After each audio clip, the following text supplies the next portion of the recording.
It is the leader of the Maximals in the Transformers universe and the second model of the Meteorot-S collaboration of 2023. It is TFM01 Kong Primal. With the kit of Hyperbeam, double anti-effect, flight legs, and the leg ability of Barrage, which is a brand new leg ability that grants the anti-jammer effect to self when charging Metaforce. And as a reminder, anti-jammer renders the user immune to anti-air, sea, and float type attacks that would otherwise punish the respective leg types. Now, as the second model of the collaboration of 2023, Kong Primal most certainly picks up where Prime Truck left off in terms of just how nasty he can be on the field and just how much of a utilized type model he can be when it comes to certain situations and how he can wreak havoc in those ideal scenarios. But in all the same, he is still a rather unique model. I was actually shocked at first. I was expecting him to be a float leg, not a flight. But given the designs and the emphasis that was put in the show, flight legs do also make a lot of sense. Hyper Beam on the head part is an optic attribute shooting attack, which grants a ×2 damage bonus at 30% charge and a ×3 damage bonus at 100% charge. And given that it's also a head part, means it will also have one of the highest base damages in terms of part and stat spread, as you see here there with a base power of 1900, which means that once those effects really come in, damage modifiers, Metaforce bonuses and such, it's going to be an absolute nightmare and terror to any foe that he does target with that.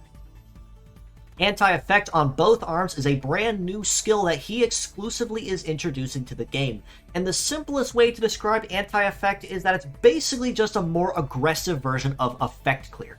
Now, to explain effect clear here just for a moment, what effect clear does is check the target for any positive buffs that are in play. This includes guard boost, radar sight, cyber core, and so on, and then for every buff it checks, it will deal punish damage multiplicatively. And then afterwards, effect clear will then forcibly remove all buffs from the said target.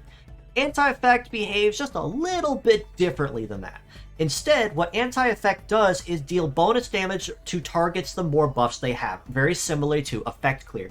But the difference is anti-effect instead deals pierce damage and also does not remove the buffs. That means that if someone does apply, say, stat cleanse and then shooter core on top of that, that's about 3 buffs right there. Anti-effect will be absolutely shredding them for that as punish damage for every buff they check, but they're still technically allowed to keep the shooter core and the stat cleanse buffs in this case, unless something like effect clear or a buff trap can forcibly remove them.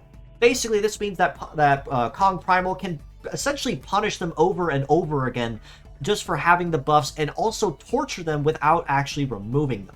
This means that any enemy that, say, capitalizes on Holy Grace leg abilities, which are higher leg stats for the more buffs that are there, this will be basically the perfect antithesis and terror to those people.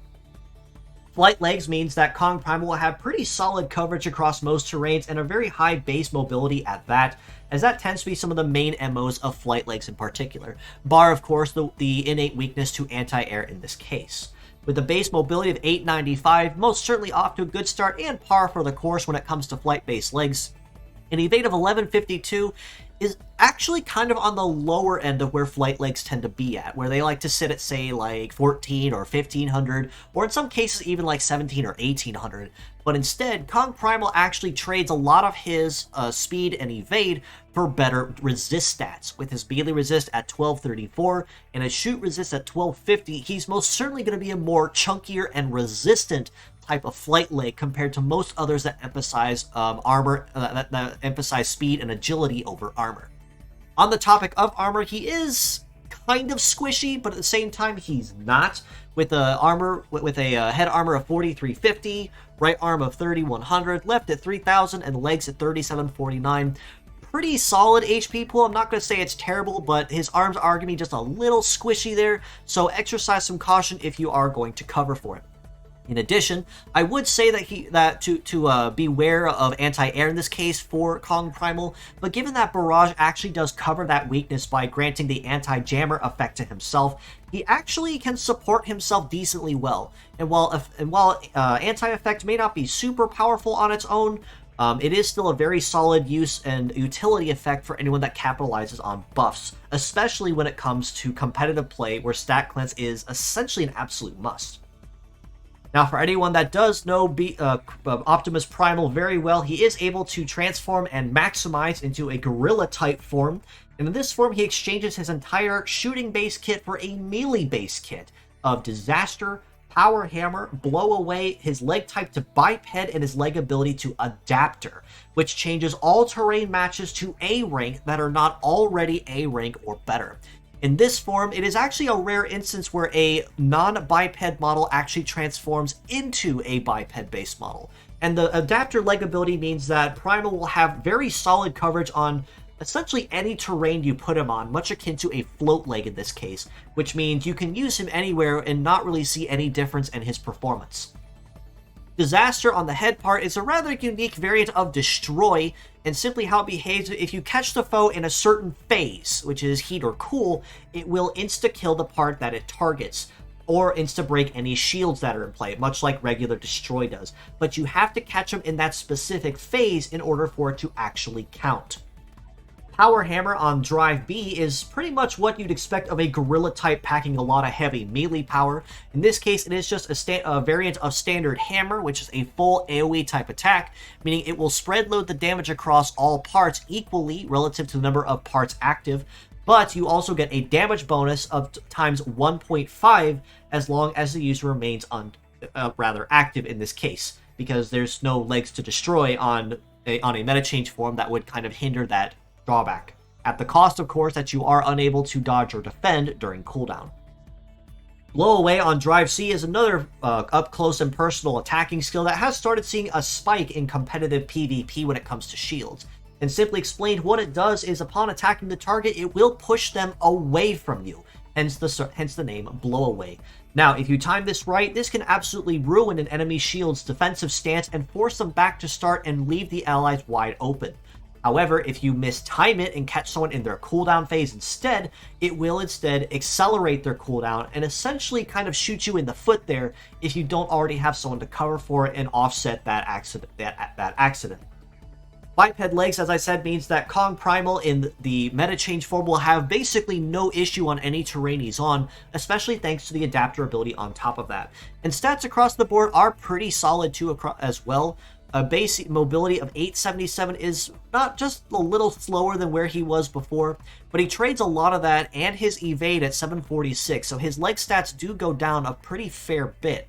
But he trades it for melee resist, packing that sucker out at almost 1800 in this case. This means that he can most certainly hold his own up close and personal in a show of strength, and a shoot resist of almost 1300 also means he can hold his own decently well when it comes to the enemy taking pot shots from afar. His base power across all three drives is really nice too, at 1123 for Drive Aim Disaster, Drive B Power Hammer at almost 1900, and Blow Away also at almost 2000 in this case, albeit of course Drives A and B also require charge to use. All this being said though, as a pure set score, I still do have to rate Kong Primal a pretty solid 7.5 out of 10. Given that even though with anti-effect it is a kind of a niche conditional skill, he does have very interesting coverage for himself, and given that support buffs, especially with Prime Truck last week who introduced us Guard Heater as a double support skill becoming the new meta, anti-effect is going to be a really good way to forcibly punish enemies for doing those, and a really nice way to stack that with, say, Effect Clear or Buff Trap and keep those off the enemy's side. And in meta change mode, he exchanges that kit for a predominantly melee-based kit designed to get up close and personal and specialize in dealing damage. So he can cover himself moderately well, and while in normal mode, Barrage ability with Anti-Jammer is also a really good coverage skill. So if you can't really do anything first turn or needed to cover yourself, Anti-Jammer is there to protect him in the case someone is packing Anti-Air. As a mixed parts score, I still do have to rate him equally as well at a 7.5 out of 10, given that he is pretty well rounded, and even though you may not miss too much with Disaster, Power Hammer, or Blow Away, Biped Legs, Disaster, and Adapter are nice to have, but he does trade a pretty fair chunk of his speed for that extra bulk, which isn't a bad thing depending on the situation, but in a game of speed when it comes to competitive, that is going to hold him back. Rather, if you do mix up his parts, such as, say, the flight legs in general are always fantastic to have for coverage and protection against anyone using anti-air and anti-effect, especially since both are non-heavy, I am absolutely fully expecting to see much more of that in the future with new models to find a way to curb anyone that specializes in support buffs and emphasizes that as part of their strategy.